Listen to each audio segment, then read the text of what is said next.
here we are again, the final act. What was the final act going to be?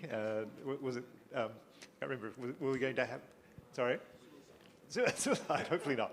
I can't remember if we had a tragedy or a comedy in our final act. So let me try to distill out some questions. So one thing which came up from, well, at least Yejin, Barbara, Ed as well, but I guess it's sort of so fundamental to what we do as a field. I think it cross-cuts everything. Labeling. So, obviously sort of labeled data sets are fundamental to what we do. Are we going about it the wrong way? So there were sort of suggestions that discrete label sets are not the right way at all. So should everything be instructional? There was a question from Barbara about sort of disagreement and modelling disagreement and capturing it in our evaluation metrics. Should we allow people to choose their own label? So sort of not necessarily completely open-ended, write your own text, but out of a selection of different label sets, choose your own. Choose the one which makes the most sense to you. You're an ordinal person. I'm a hierarchical person. Preslav's a Likert scale person, whatever it is, and we sort of make sense of it after the fact. Can we, rather than forcing people to adapt to our norms in terms of what data should look like, should we be kind of going back to square one and completely redoing it in line with sort of throwing out supervised learning, a la Yejin? I'm interested in responses. Possibly Yejin and Barbara, because it sort of came up sort of most centrally in your presentations. I have suddenly mixed feelings about labels, especially starting last year. Before then, I didn't really second guess. I thought that's how we're supposed to be doing research, labeling things.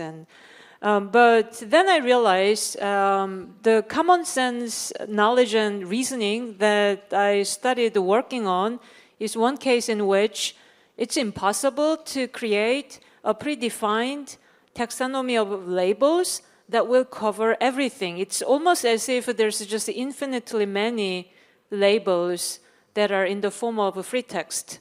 I encounter a lot of such actual examples when I do that. So then it becomes more like generation task.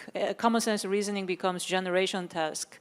And it's never the case that we only have 1 million common sense inferences to choose from. You cannot just define 1 million and then hope that it's going to cover everything. So in that sense, it's almost like infinitely many common sense inferences that we are choosing from on the fly. So that's one thing. And then the other such realization happened as I look at more and more of nuanced tasks, especially toxicity and hate speech that Dee is working on. In some cases, people disagree. Annotators can disagree whether something is microaggression or not, depending on their wokeness, depending on their cultural background as well. In some culture, maybe something is not a hate speech. In other culture, it totally is. So that's when I realized that these things are not entirely binary. It might be that we need to allow for more distribution of labels. But then, I was wondering, does the distribution of labels always work in the case of, say, hate speech detection?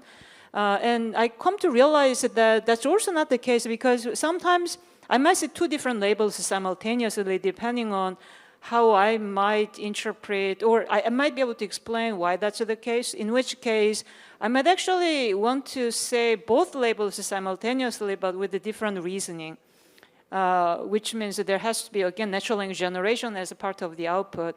And that's what humans are perfectly capable of doing in our day-to-day lives. We can reason about things, we can discuss things. So in that sense, I was having more and more mixed feeling about labels. Just not enough. Yeah, I think this works, right? Yeah, great question, of course. So I think in general, I believe like supervised learning and some labeling will stay. We will not go just to make you like a counter argument here.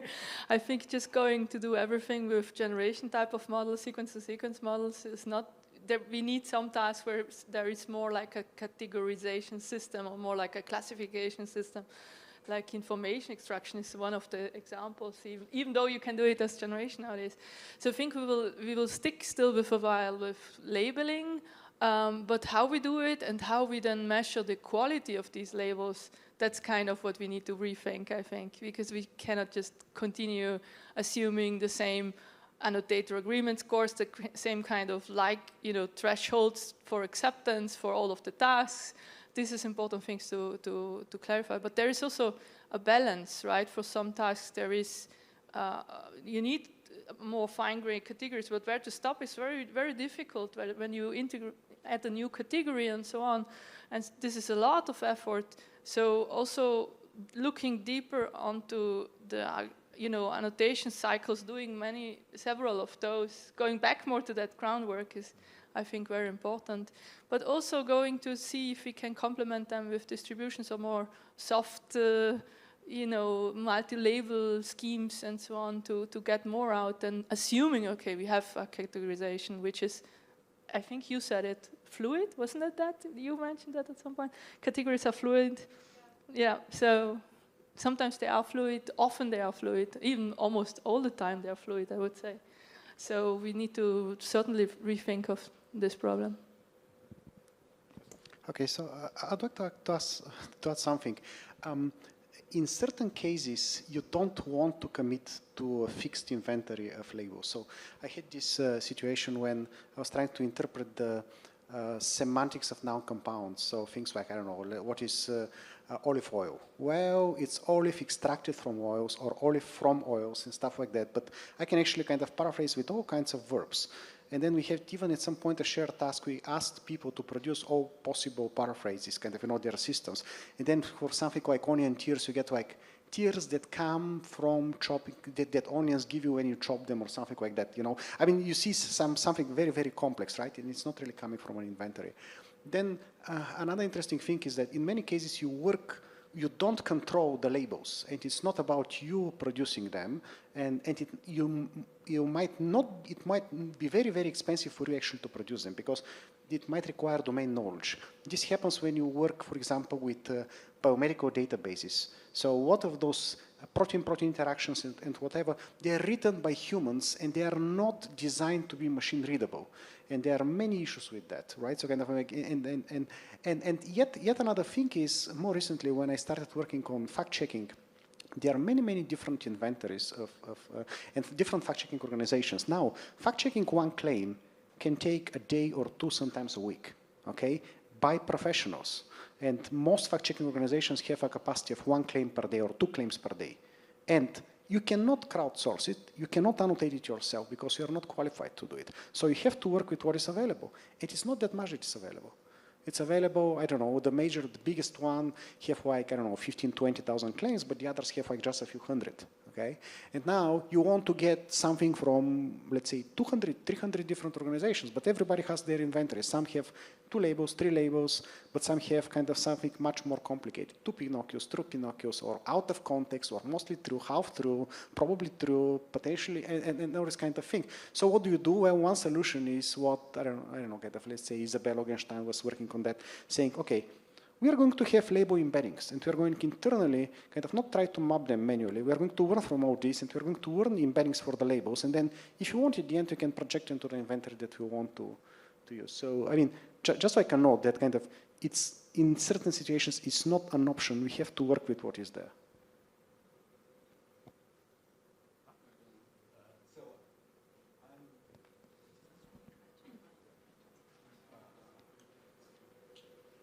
So I do a lot of work on syntax, so I'm a labeler from way back. And, but I think there's a big difference between that situation where you really have an agreed set of labels They may be very misleading labels, but you have an agreed set.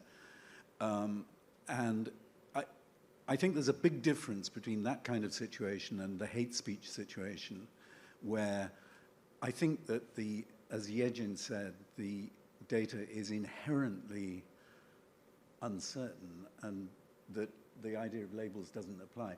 If you have labels, then you should do supervised learning because, you know, in the area of syntax, unsupervised grammar induction has not worked, and I think there's a very good reason why it hasn't worked. But if you don't have labels, and I agree with Yejin that distributional labels probably don't help, then you probably should go on unsupervised.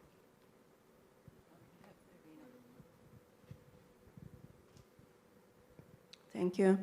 I'm very much in line with that. So I think the evaluation depends heavily on the tasks. So in linguistics, many areas there are quite clear-cut decisions that are regulated by theory. But in human behavior, and hate speech is just one specific example, there's just like a lot of uncertainty depending on contextual factors. So that's why it's hard, next to impossible, to evaluate that in this formal way. And I remember our work on argument mining, we always assume humans are a good model. However, humans are terribly bad at identifying or constructing arguments. So depending on the tasks, the human may be a good or a bad model.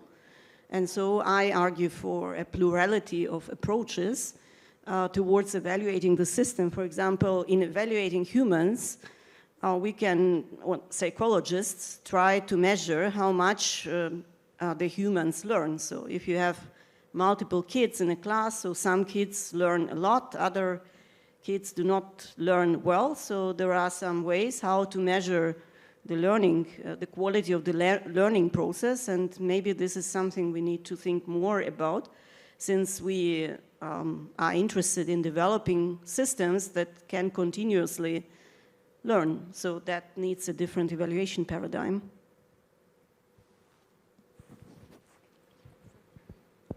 Okay, since I bring up the hate speech topic, I could comment on this. Yeah, I agree with what have been discussed. The other thing from my own background, from a human-facing or socially aware perspective, I think it's to think about behind the label, who are creating those labels. Distribution of labels will work well if we know which groups are being represented in the process, but in many cases, we don't know. So I think in the current annotation paradigm, a lot of times we are vague in terms of who are our annotators, who are the human. The human could be expert with linguistic knowledge, could also be Turkers we hired from Abzimkan Turk, which we don't know much about their background. So who really produced the label for us?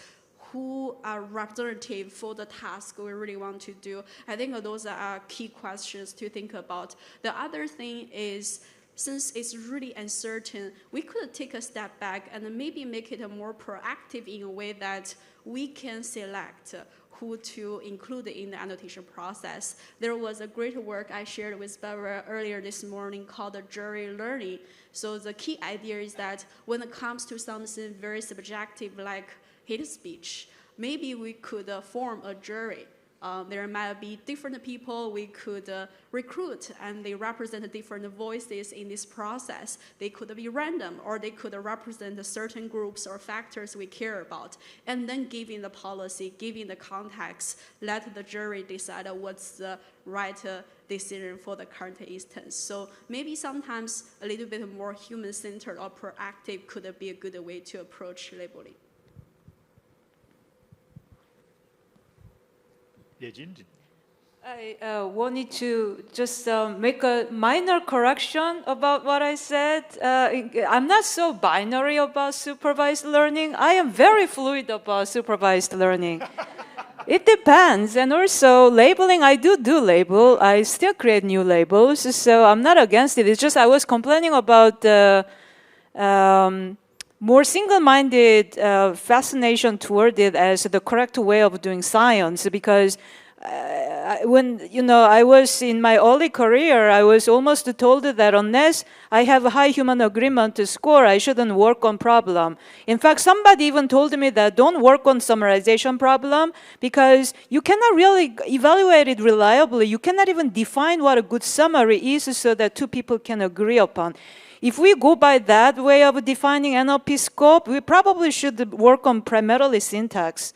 And never mind the generation or pragmatics. And about syntax, by the way, so I got this idea about even part of speech text being squishy due to Chris Manning's ACL presidential speech, I think it was 2000, maybe 16, thank you, or so, in which he cited this old linguistics paper that said basically even such basic categories are squishy, and the squish was in the title of the paper, I think. I don't know if you wanted to add something to it or not. Oh, yeah. So, I mean, even like a verb, noun, I think one thing I realize is this. The labels are very distinct, and it does make sense in a very clean-cut sense when we think about them in an abstract way. The moment we try to annotate an example, we start to see slippery slopes in reality. And so that's what I was referring to. And in which case, there's this question of how important is it to train annotators to agree upon one way of doing labels so that there's a high human annotator agreement to score we can report, and then machines should only learn that way. Versus, what if we actually treated that as more fluid category and then let the machine deal with it? And especially with the larger models, it seems that they're more and more comfortable with this kind of noisy labels in the data. So who knows what happens with the modern deep learning? So it's quite true that so part of speech labels are notoriously unreliable. And what you should do about that is you should take the thing that people are good at labeling and bypass anything that they're bad at labeling. And in fact, what you can do to solve this problem is to work at the syntactic level using a distributional model of the labels and using a large language model or an LSTM or something like that to resolve the ambiguity. And actually, the best performing parsers bypass that level of labeling. So there's a real, I mean, it's the problem that was referred to earlier. There's a real problem. There's a difference between having a good set of labels and being able to actually apply those labels. So I agree. But bypass, never trust parts of speech. So very quickly, I want to add something. 2 points. One is that related to, okay, we don't know how to evaluate summarization, we don't know how to evaluate translation, right? There are tasks that are hard and we're kind of used to it, and we have ways, okay, pyramid methods, multiple references and all that, right? But there are other situations. So if you look at dialects, for example, Arabic dialects, languages that are not even written, what does it mean to do speech recognition for a non-written language? What does it mean, right? You have to transcribe it somehow, but how? What is the writing system? And then when people do this kind of try to transcribe Arabic dialects, now do you try to follow the way that you write it in standard Arabic? Or do you want to be phonetically there's no rule. And then in Arabic, and if you don't write the short vowels, and then when you start writing this word, to me it sounds like a short vowel. I'm not going to write a vowel. To you it sounds like a long vowel. I'm going to write a vowel. So there's no agreement. It's not clear what is your target, right? That's one thing. The other thing is, when we do annotations with labels, we are used to do annotation with small number of labels, right? With, let's say, 3, 5 annotators, something like that. But what happens if we have 100 annotators? Okay? Now, we are used to be suspicious about disagreement. But as we get more annotators, we should be suspicious about agreement, because the probability that everybody agrees on a label goes down. And actually, in certain cultures, right, in certain legislation system with some kind of, old kind of people in the antiquity, they had this kind of rule that if everybody in the jury says this person is guilty, the person walks free. Because they knew that it cannot be the case. It cannot be so many people in the jury. Everybody thinks that this person is guilty. We are missing something, just because of the laws of probabilities. Last comment from Barbara, and then next question. Last addition to this, I would like to just mention as well that I would say disagreement or human label variation we can find in almost any task.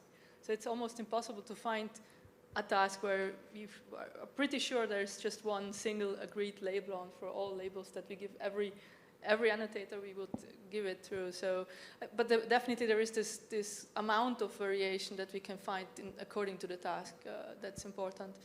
But another thing that I would like to bring up is while I'm not working on generation, this is something that I believe is also very important for the generation side, because in a way what Shinji was saying, generating more diverse output will be much more important in future, and our decoding algorithm, even our references are impoverished, right? If you think about talking to MT people, hey, I was surprised to hear how few data sets they have with multiple annotations, or how often they even evaluate against multiple references, or trying to solve better evaluation metrics to capture this variation even in paraphrasing or non-paraphrastic translations. You can name it.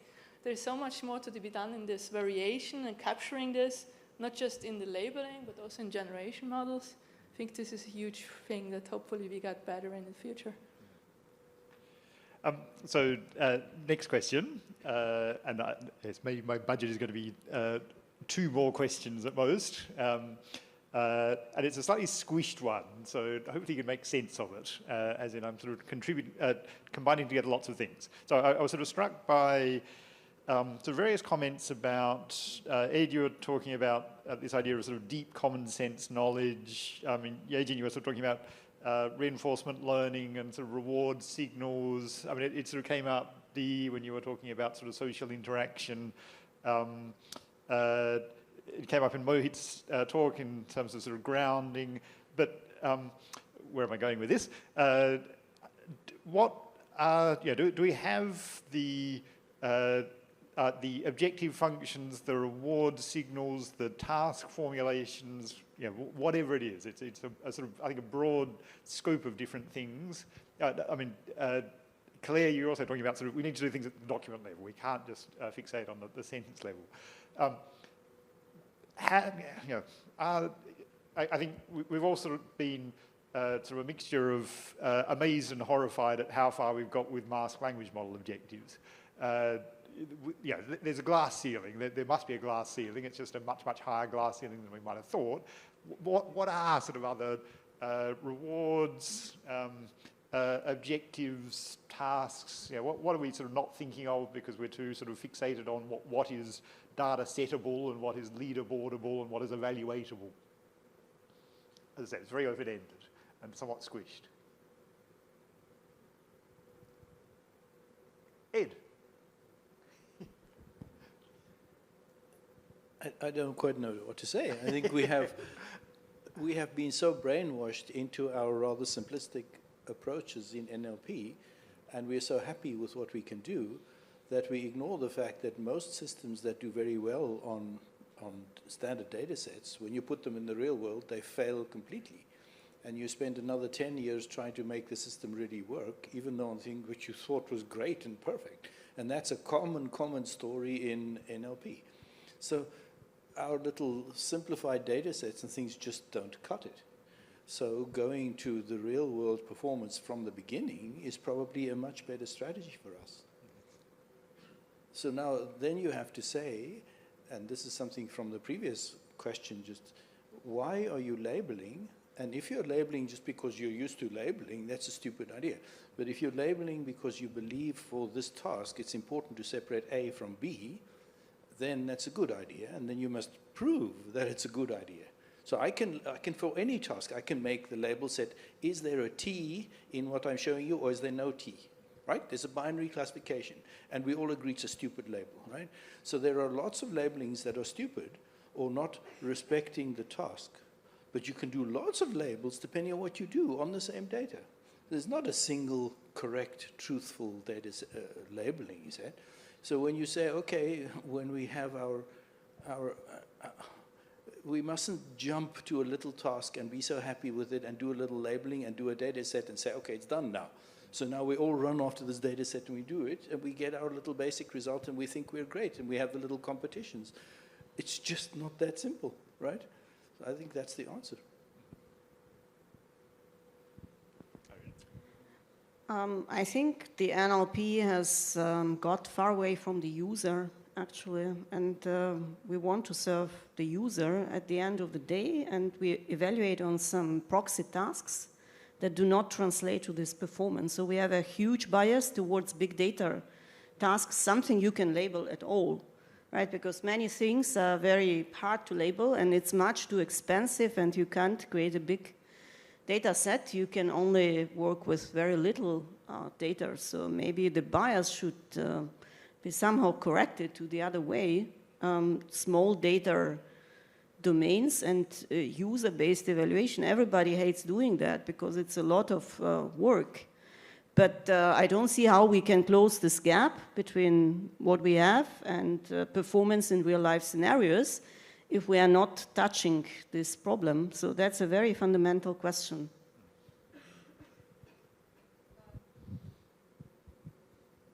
As much as I said something against the labeling, so long as we broaden the scope of labeling, and then when we do so, sometimes we go crazy with it, there might be something good about it. And even the, ChatGPT and whatnot, it's amazing because of the data and labels that they did do on top of the original pre-trained mask language models. And at the raw version of it, these pre-trained mask language models don't do what they're capable of. It's only after trained on a diverse set of different data and instructions and a lot of these human labels or more like human feedback, it then performs well. So a glimpse of it is OpenAI had this summarization paper based on their PPO, proximal policy optimization work. And what was really striking to me about that work was the amount of human feedback they collected through crowdsourcing. So they collected summarization, quality, judgments, if I remember right, some in the order of hundreds of thousands of evaluation. I mean, we don't usually think that big. And that allowed them to train extremely high quality reward network, which was trained almost like in a supervised way. So again, I'm not against the supervised learning if it's a component to a bigger picture.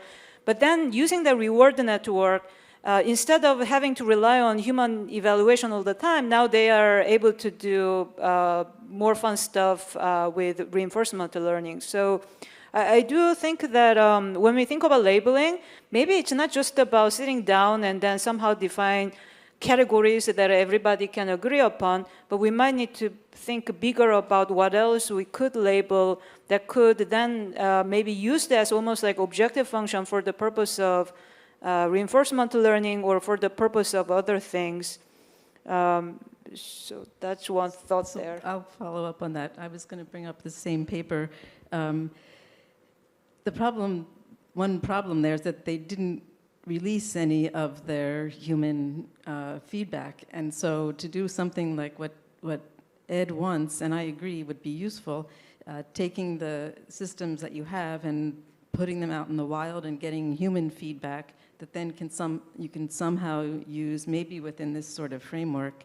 It's really hard. They needed a lot of human, they needed summaries, and they needed a lot of them. They're really hard to get. So I think this is a hard thing. So can I add a little thought? Sorry, I think one of the biggest values of labeling for me is to teach me about the problem of the structure of the information in the domain. So when I have a thing and I assign a bunch of labels, I design my system, I think it's true, I run it through the annotators, it never is correct. I have never, ever seen an annotation scheme that works the first or the second or the third time. Never. I don't trust anybody who says, I designed it and it worked the first time. I think they just don't know what they're doing. I just don't trust it. So you say, well, okay, and now I begin to understand that this is a kind of a simple thing to do for people. This is a hard thing. This is a very squishy thing. This is a contingent thing on some other third label or second or fourth label. You design all this stuff and you begin to learn what's going on in your domain, in informational structure, as it reflects to human understanding. Then, separately, you have to say, what's my task? And is this labeling system actually relevant to the task? And sometimes the labeling system is much more ornate and careful than I need. People can just look at it and say, yeah, this works for me or this doesn't. You may have to have 100,000 decisions because it's, if you can't go and design a careful little labeling scheme down to get exactly the right feature because it's too hard, then you just have to give a lot of it to the big engines and they will find their generalizations. But it's good to teach you what to do with it, and then you have to give it to people, I think. I wanted to comment on the fact that OpenAI didn't share their reward annotation, which is somewhat frustrating, if not very frustrating. But it's something doable within academia if we actually wanted to really create such a data set in the following sense. So a lot of these data sets or annotations that I've done over the past few years on common sense benchmarks or atomic common sense knowledge graph or social chemistry, which is about complex annotations on social norms and whatnot. It was all funding that I raised, not what AI2 paid by and large, but the DARPA MCS program that supported the crowdsourcing. And I went crazy early on in the program that I wanted to do a lot of crowdsourcing, and the program manager was definitely uncomfortable about the amount I was asking for, but I was inspired by Martha Palmer. I had this intuition, AMR or, prop bank, all these resources were incredibly expensive resources, and, someone went ahead and asked for the money in the first place. And I think the common practice is that don't ask a lot of crowdsourcing money, just ask for student array. But maybe we should ask for more money for crowdsourcing, and DARPA can pay. Maybe AI2 cannot, but. Let me perhaps just ask one last, slightly Dorothy Dixer question, because it was something I was asked on an AACL panel a couple of weeks ago, which I was sort of slightly horrified that the question was even asked, but I think it's sort of somewhat representative of the younger generation. And I think partly this workshop and your presentations have answered the question in itself, but the question was, as a young researcher, what's left to do? Pre-trained language models solve everything, there are transformers, the field is done. As I say, Dorothy Dixer question, responses to that to pep up the younger generation. I know I have my own responses, but I'm asking the question. Can I give you my favorite task?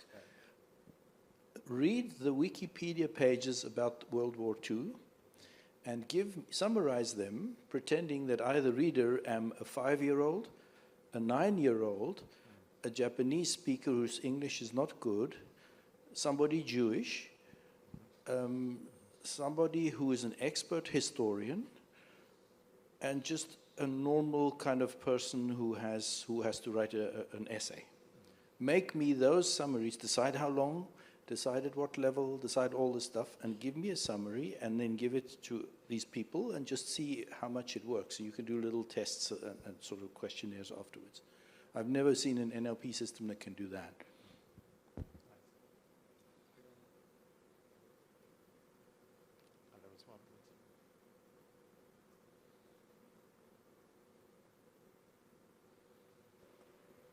So I'm not sure what the question was exactly, the but question was, I'll answer it anyway.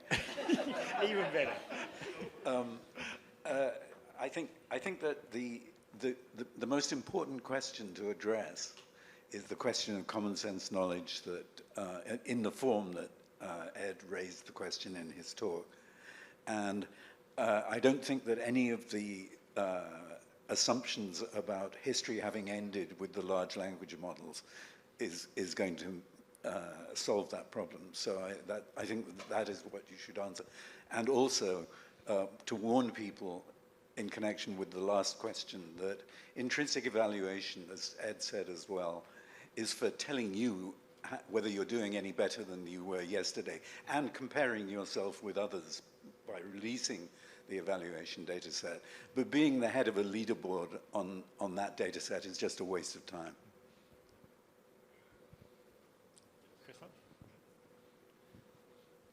So actually, I find it quite optimistic that people are asking this question. And I'll tell you why. Because, again, this comes back to something that was mentioned during the presentations, that if you think of the history of machine learning, initially we had rule-based systems, then we had, let's rule on those kind of manually annotate examples. Okay, maybe with deep learning, maybe without deep learning, this kind of detail. But now you can actually learn from human instructions, right? And kind of from human explanation of the problem. Not only that, you can have one model. Kind of, we are going in the direction of more general models that are capable of solving multiple tasks. Now, you cannot probably, and it was mentioned, you can go quite high. The glass ceiling is quite high with just masked language model, and kind of there's also kind of different variations of masking and all that. But people understand that you need to. I mean, the Da Vinci and all these in GPT-3, they are fine-tuned on quite a few tasks, and we have now like T5, 1,800 tasks and all that, right? It was released like last month. So you do want a lot of additional training, but if you think about it, what do you want? You want a system to understand human language, and you want to move away from simple classification. That's one thing. The other thing is more generally in AI. What do you want? You want to be able to, the system to understand you, and you don't want to have a separate system for every single task and for every single domain and for every single label inventory. It's just crazy, right? So I find it quite optimistic that people are buying into that. And I mean, the dangerous part is that people don't quite understand how it works. Even specialists don't understand certain aspects.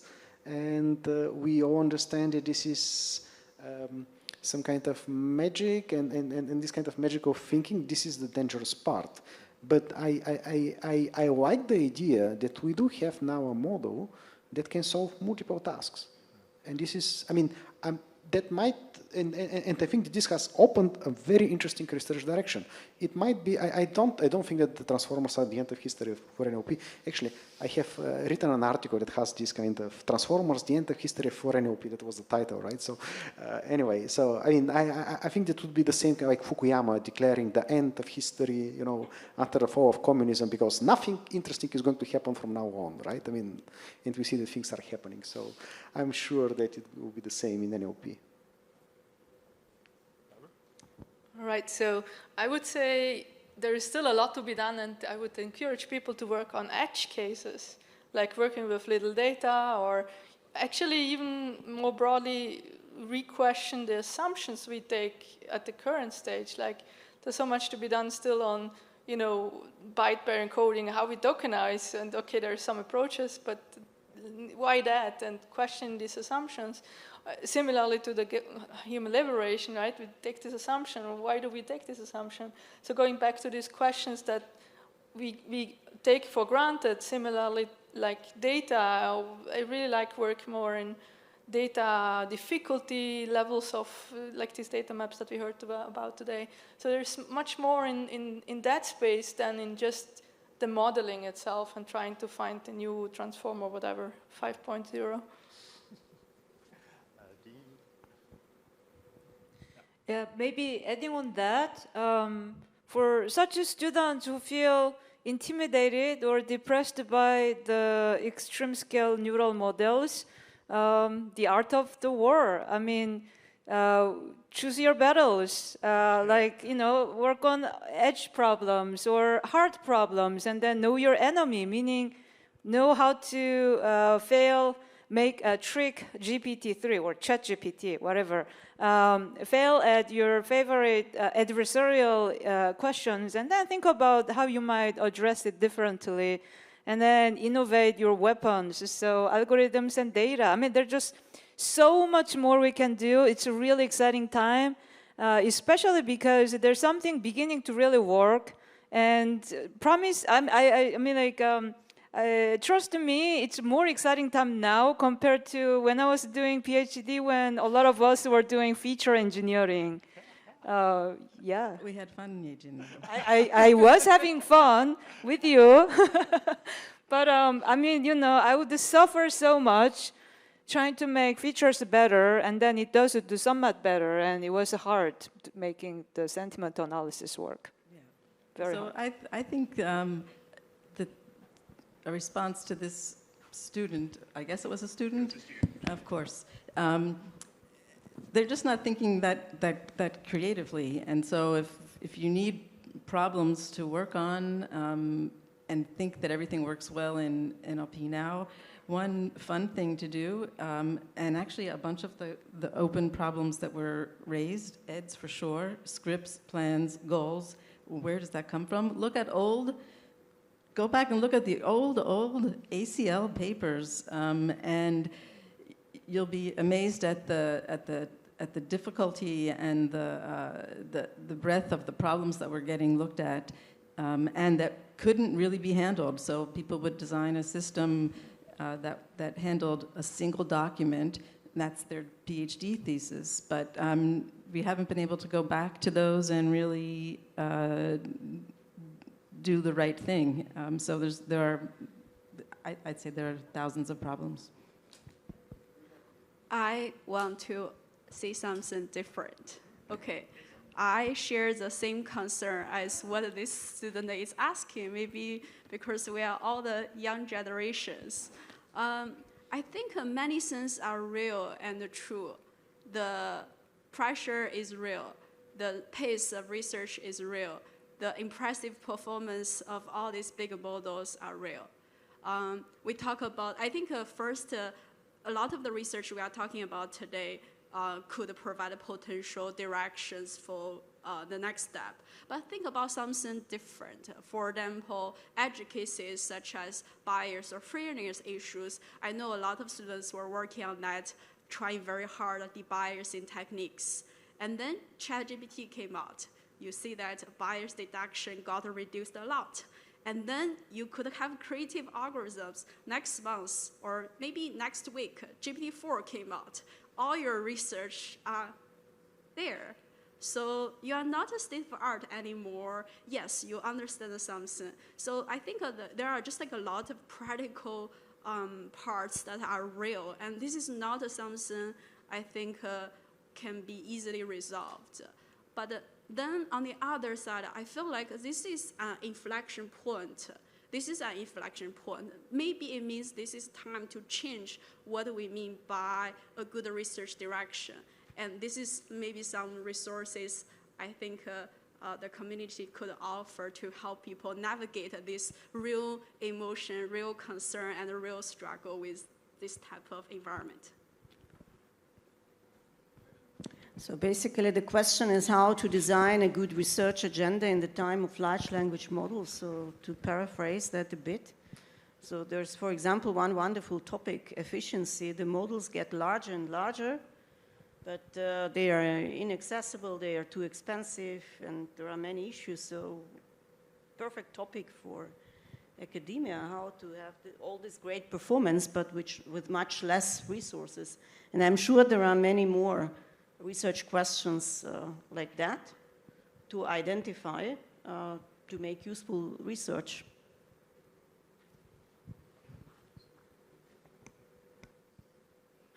Maybe I can add something else. There are different ways to do good research. Maybe kind of it goes back to this question, right? So one is I have this new super good algorithm. There's this very well studied task. There's tons of literature and all that, and they just come with this super good approach. That, yeah, and the kind of the shelf life of those papers might be short because especially now, it's not anymore the state of the art, it is kind of the main contribution, right? But kind of maybe you have now a new technique, a new development that can be applicable to many things, and like Ted was talking about that, right? So then this kind of one way. Another way is actually to look, is to look into, well, is this the right problem? Is this the right question that people are asking to kind of, really looking more into the application. Now that we have tools, there are many, many more problems that we can look at. I can give you an example. Let's say from my area, fake news, disinformation and all that, okay? You can look into fact checking, okay? Is this true or not? Or you can look into an article, is this fake news or not? And this kind of where most people stop thinking, right? But there are other problems. What is interesting to fact check? I'm a fact checker, right? I want to know what are the interesting tweets, or kind of there was a political debate just finished. Normally I can check one claim per day, but now I have all these journalists over the night, they can check me 10 claims. Which claims I want going to pick, right? That's a different problem. Or was this fact checked before? Or kind of instead of checking a claim or check an article, check an entire website. Can I trust this website? Or check an entire kind of coordinated group of users. Can I trust these users, right? Or looking into kind of how exactly I'm being convinced, okay, all this propaganda at the article level. Well, why? What are the specific techniques that are being used there? So, and then kind of, what is the framing or other things? Kind of, you can actually define additional tasks, or, for example, kind of looking into, well, let's see now, let's look into memes. And in the memes, you have like the text, you have the image, you have the connections between them, and it can be something much more complex. To say that a meme is hateful, that's not so easy. It's not about, oh, there's an apple in the image, and therefore, the answer is 1 or something like that. It's kind of, you need to have much bigger understanding. So what I would say is that one way to go is to look into other formulations of the problem, kind of into other ways to look at that, and not necessarily to, and then the large language models are just a tool. Just one sentence. Last response, yep. Just one sentence. I think a characteristic of people who have a lot of imagination and who are slightly older and more experienced is they ask why, not how. And a characteristic of people who are younger and are still learning to play the piano, they ask how but not why. So when somebody says it's all done, he's asking a how question. Just have them ask why questions, and there's a million open things. Wonderful. I'm conscious of the fact that we're 3 questions and 50-something minutes in, and we have very flagging, jet-lagged panelists, but I'm not going to shortchange you in terms of interacting them. Perhaps I can suggest we change up the format slightly when I open it to the floor. So perhaps questions to individual panelists with the option to have one response for another panelist, just to get the throughput going a little bit more. Otherwise, we'll only need to have time for one more question, I suspect. So given that constraint, questions? No, it's 1-to-1 practice. One is not all. Okay, so I guess just a quick comment and then maybe a question. So for the last question that we've been trying to answer as to what problems to work on and so on, and I think what Prislav said about finding new tasks and that goes also along the lines of many of the problems that people have discussed, so text reframing and things like this. I think one thing that seems to be absent is I don't know, send this student to do a minor in a different field. I like this idea of take 2 to 3 courses in psychology or whatever other, and then I think just going that way will inspire a lot of diversity and creativity and thinking and so on. So my question actually, I'm actually inviting any comment on that direction, the educational part of this, yeah. So, and I'm not gonna ask any specific person, maybe if somebody feels passionate about this, they can go for it. Yeah. I will go, but I won't have that much to say. I brought up the same thing in my talk, and so I tell students to do this all the time. Go somewhere else and look at You know, if you're looking at fact checking, well, go see how journalists do it. Go see how newspapers handle it, and they always come back with some ideas. So I think going to other fields to see how they study and think about the topics that we're working on is a great source of ideas.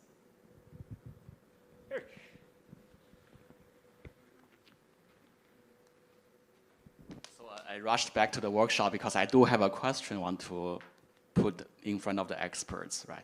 So in the past, AI, NLP, has been focusing on study mechanisms and building models and, learning algorithms. Now we are reaching to a phase that big language models are producing contents. Like in other science, chemistry, biology, when you start building contents or producing kind of products, there is a question of how to undo it. For example, in chemistry, you have the pesticides and the chemical compounds into the soil. And now we are, after 50 years of using that, we are worried about how to undo it because it was not done right. So here we have a lot of contents, artificial articles, conversations, and many things which are now being generated. And in the cyberspace, once they are generated, they are there. You cannot delete it. So imagine 50 years from now, or maybe even 10 years from now, is there a possibility that 90% or 99% of the web contents are actually the generated materials from those big models? I ask this because it's very different from the old days where we have database, we have search engine, which is to get us into that original material. They don't generate anything. Right now, language model is producing stuff that is very hard for people to tell whether they are by people or by a machine. So I want to ask the question that in our study of big language model or any other NLP problem in the future, when we are at the phase of producing material, is there a boundary that we should produce something and not produce something? Or if we produce the wrong thing, there is a way to undo it, or we just leave it for future generation to solve? I have two comments about this question. So first, for example, in fact-checking, the source of information is crucial for evaluating the information. And I don't believe we can stop this from happening, that the language models produce contents, but we need legal regulation. We need transparency, what is inside of contents that we consume. Similar to when we go to the supermarket, we have a label that describes the ingredients of the product that we are buying. So I think the legal regulation is one point. Another point is I was struck by a recent conversation with an educational researcher in Germany whose research is about how to teach people to post-correct automatically produce contents. So she told me there are many apps around that can write an essay for a student or can solve maths homework. And in future, they assume we live with this technology and we cannot stop students from using it. But a lot of content produced automatically has many mistakes, and it's crucial to educate the new generation how to post-correct that contents rather than prohibit using such apps. So probably we need to think about the future reality when we have this technology around us. And then the question is how to integrate it reasonably in our daily lives. Why do you think you cannot prevent from generating? Well, in genetics, there are regulations for the geneticists not to generate certain viruses. At least it's illegal, right? So I was trying to see in our own research in AI, so far we're not getting used to, doing our research under certain regulation or boundary. And do you see a need for that in the future? Yeah, I think it's, well, the question is it the same scale of the problem as the comparison that you are making? And is it feasible to establish a supranational consensus about this? That's exactly why I'm asking, because the productivity, of a computerized agent is way higher, than any of our conventional approach. Therefore, the risk is even higher. So I thought a greater need of a regulation, than in biology and in chemistry. After all, those productions are slower. And in here, I can imagine without control, in a year, the full cyberspace will be kind of contaminated or infested with generated materials. And that's something which I feel very scary, because my children may never have a chance to read any new material or real material from human if we don't really tell them which is right, which is not. So if you look at the Twitter space, of course, there are people who are writing code to try to identify who are the bots and who are not, right? So I think one can regulate all you want, and I think some people are just going to ignore it. So we live in a world where we're going to have to do steganography on not only text, but also images, or all the deep fakes and things like this, and a lot of people working on that. It's just a fact of life. We've polluted our information sphere thanks to us, our own work, right? And it's never we're never going to unpollute it forever. It doesn't matter how much we do regulations. So we have to write pollution finders and pollution removers, and we'll do it too. But it may be the case that the good things that slip through are so good that they're equivalent to Jane Austen in any case. So it doesn't matter if my kids read this one or that one. I don't know.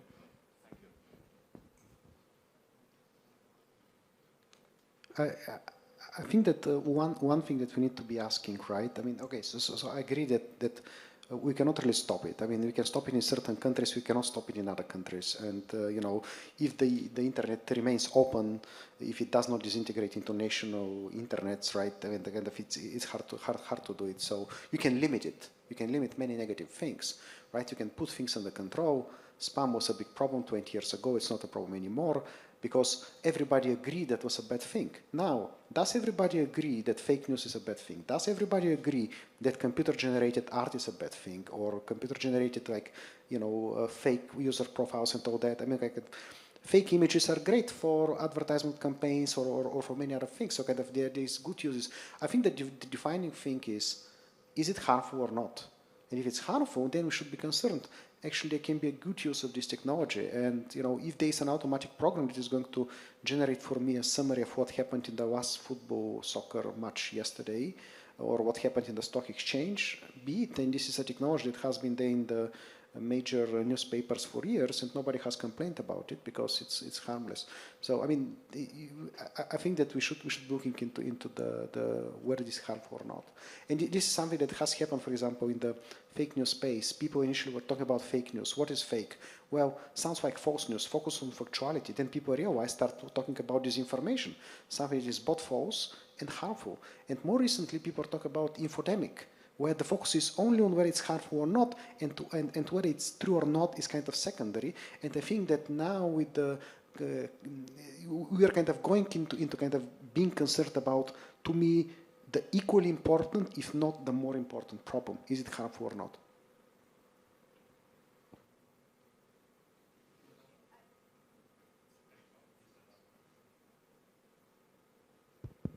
Okay, I think that's a great question.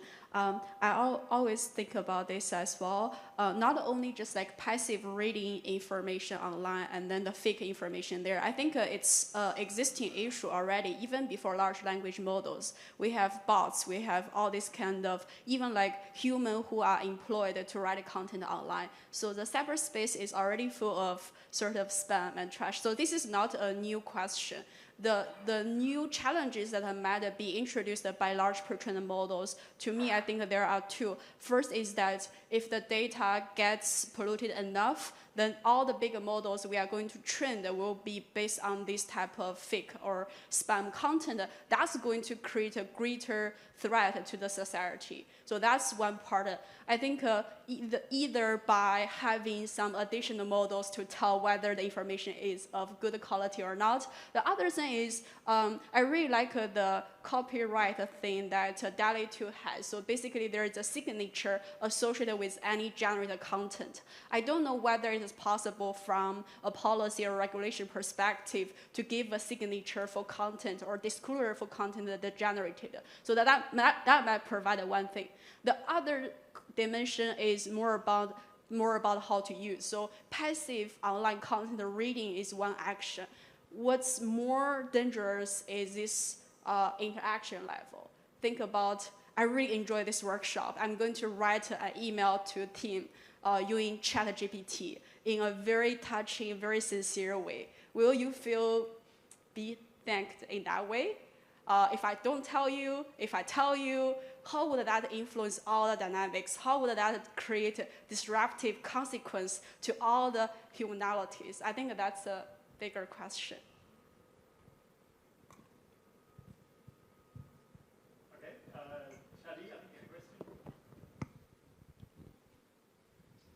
Question and Eric got a big lunch at everyone else. He's back. Yeah, so I would like to dig deep one step further into the common sense knowledge, like the innate learning versus learning from scratch. What kinds of structure that we want to put into our models to make it closer to the natural language understanding. And the trade-off between put these structure versus something like reinforcement learning, where you want the model to learn from scratch. In other words, what we want to be learned and what wants to be explored. What is the trade-off between these two, which brings to the maybe a bigger umbrella of how much knowledge should we bring from neuroscience and cognitive science and bring it to our model in order to reach to the point of natural understanding and thinking about it. It's a big question. Yejin? Yeah. Great question. I don't think it's one or the other. Though I want to say something about reinforcement learning, although I was very excited about that. Without knowledge about how the world works, the paperclip maximizer, as we know, can try to maximize paper clips and, end the humanity. And we might then think, oh yeah, change the objective function so that while maximizing paper clips don't kill people, is that enough? The answer is no, because then it might go ahead and not kill people, but maybe cut all the trees out. And it doesn't, maybe the model doesn't necessarily realize the consequence of doing so.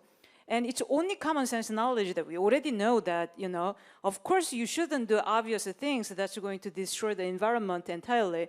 And so when we learn, we really rely on this rich background knowledge about how the world works. And I don't think reinforcement learning, just learning from scratch in a simulation environment will go very far. It's only going to work when it's relying on pre-trained language models, when it's relying on maybe reward network trained on large amount of human annotation.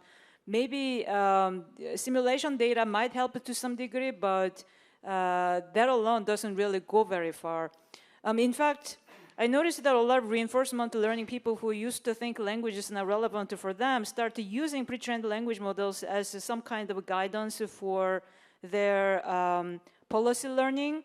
And so it's been a bit of a trend among these people who don't actually care about language problems, but they love pre-trained language models for their reinforcement learning problems. The other aspect about this common sense knowledge, so then how do we do that? Should we maybe look at neuroscience and then try to mimic human brain? I don't know whether it's very much possible to really mimic, in the sense that maybe there's a limited understanding about how the brain is even structured to begin with for the purpose of building similar neural network. But I do draw inspirations from development psychology, where, for example, Lisa Spelke had this theory about core knowledge that even infants do have different conceptual understanding about actions versus agents, versus time and location, space and whatnot. These are separate concepts that are learned separately in some sense, as opposed to pre-trained neural language models that just treat any token equally. So it's likely that we do somehow need to better address temporal reasoning, spatial reasoning, object permanence, and all these different types of categories of concepts somehow differently, but it's not clear how exactly we're going to do that just yet. Mark, as the respondent. So, to follow up on what Yejin said, because I'm going to agree with it, I think that the thing that cognitive science has to tell us about the subject that we're all studying, natural language, is that there is an underlying cognitive language of mind that underpins natural language, and it's the source that the child who learns their first language, which could be any language of the world, is drawing on, and it is a language for understanding exactly such basic aspects of the world as what an agent is, the fact that things can only be in one place at the same time, one place at a time. And I think that we should be very careful about thinking that we can learn that. I think we certainly can't learn it from text. I'm actually doubtful that we can learn it from grounding in the world, which was also mentioned in the earlier discussions, because it's a structure that you need in order to understand your grounding in the world. And I think that it is something that is not learned by the child, but has been very specifically developed by evolution over a much longer period of time than the human race has existed, or even the primate order has existed. And I think that investigating that language of mind is a very hard problem that we haven't even begun to really understand. And I think there were earlier attempts that we should learn from. As Claire said earlier, there's a lot of old literature that failed because it didn't have access to neural models of the kind that we have. But there's a great deal of wisdom in that early work, in those early failures.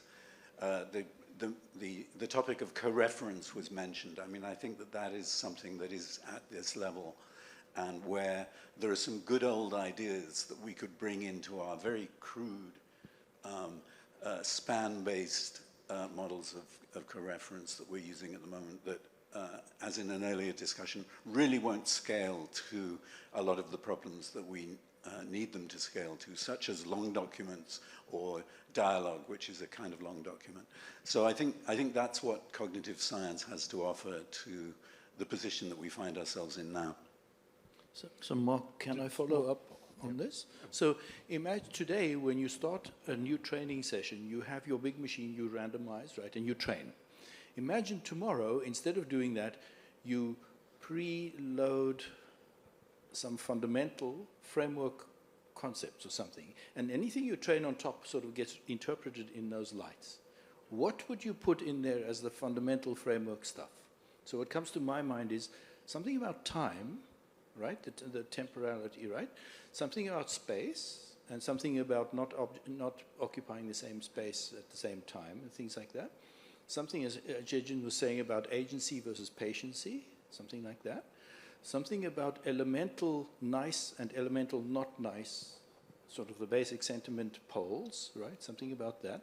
Something about negation as being sort of blocking something. Something of these very primitive. The question is, how do you put those things in such a way that anything that comes later finds its right home and touches there? That's one question. And the second question is, let's say you can, and let's say things that come in now trained and they have this extra flavor.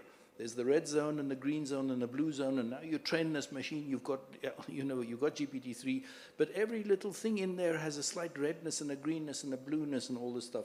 What do you do with that? So I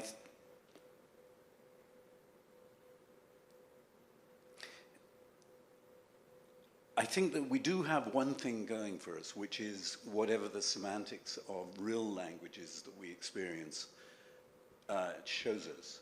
Because we know from the child learning the language that the languages we see, where in one language a verb will be a verb will have to be replaced by a sequence of verbs in another language. We know that all of those languages must compile into this hidden language of mind. And that is a good guide. But I think that the biggest obstacle to actually seeing our way through natural language semantics to that underlying cognitive representation is that we don't have, I mean, you mentioned time. I don't think we understand our understanding of time at all. I think it's actually not at all like clock time, and I think it's not at all like temporal logics that are used in computer science. It's actually primordially to do with causation and ideas of agency that come up in Spelke's work that was mentioned earlier. And I think that we face a very difficult problem in sort of walking the cat back to that primordial language. And I think we need some really good ideas about, you know, formal representations of knowledge that we have never had so far. I suggest we move on to one last question before we completely wear out our panelists. James? Thank you. Just bring on to the last point about representation of knowledge. Where should that be? We see that knowledge can be represented in parameters of large-scale language models, and I'm thinking of things like the Llama language models as knowledge-based probes. But I also know that in all of open domain QA, we find external knowledge from textual sources like Wikipedia and use that to condition generation in models. We can update our models by doing knowledge editing, but that's a slow or a difficult process and a lot more challenging and a lot less interpretable than just changing the prompt we put to our model. So should we be representing our knowledge as text, or these axioms of time or locality or object permanence or things like that? Or should we be representing our knowledge through parameters implicitly or explicitly or some mixture of these?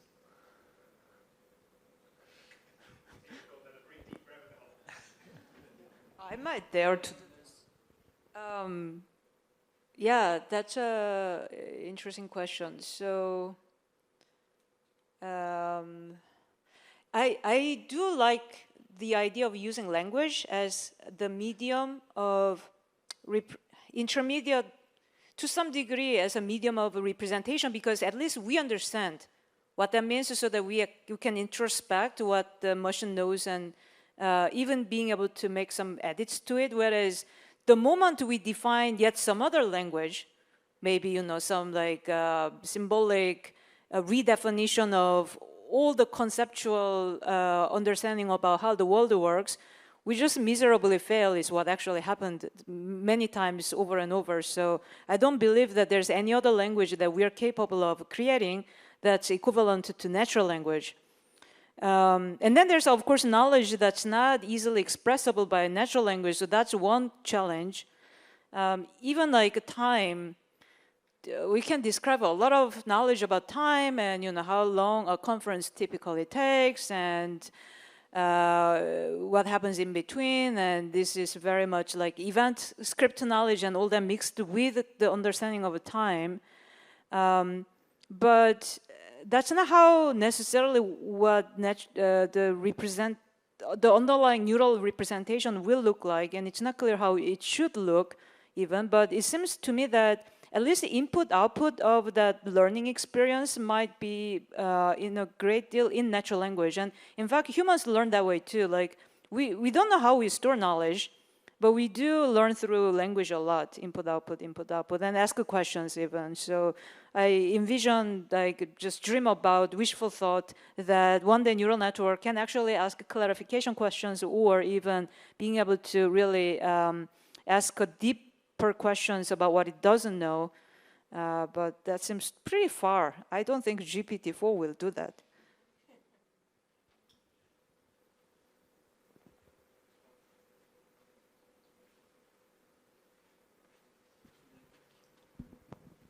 I think we may have finally exhausted our panelists. They're silenced by that one.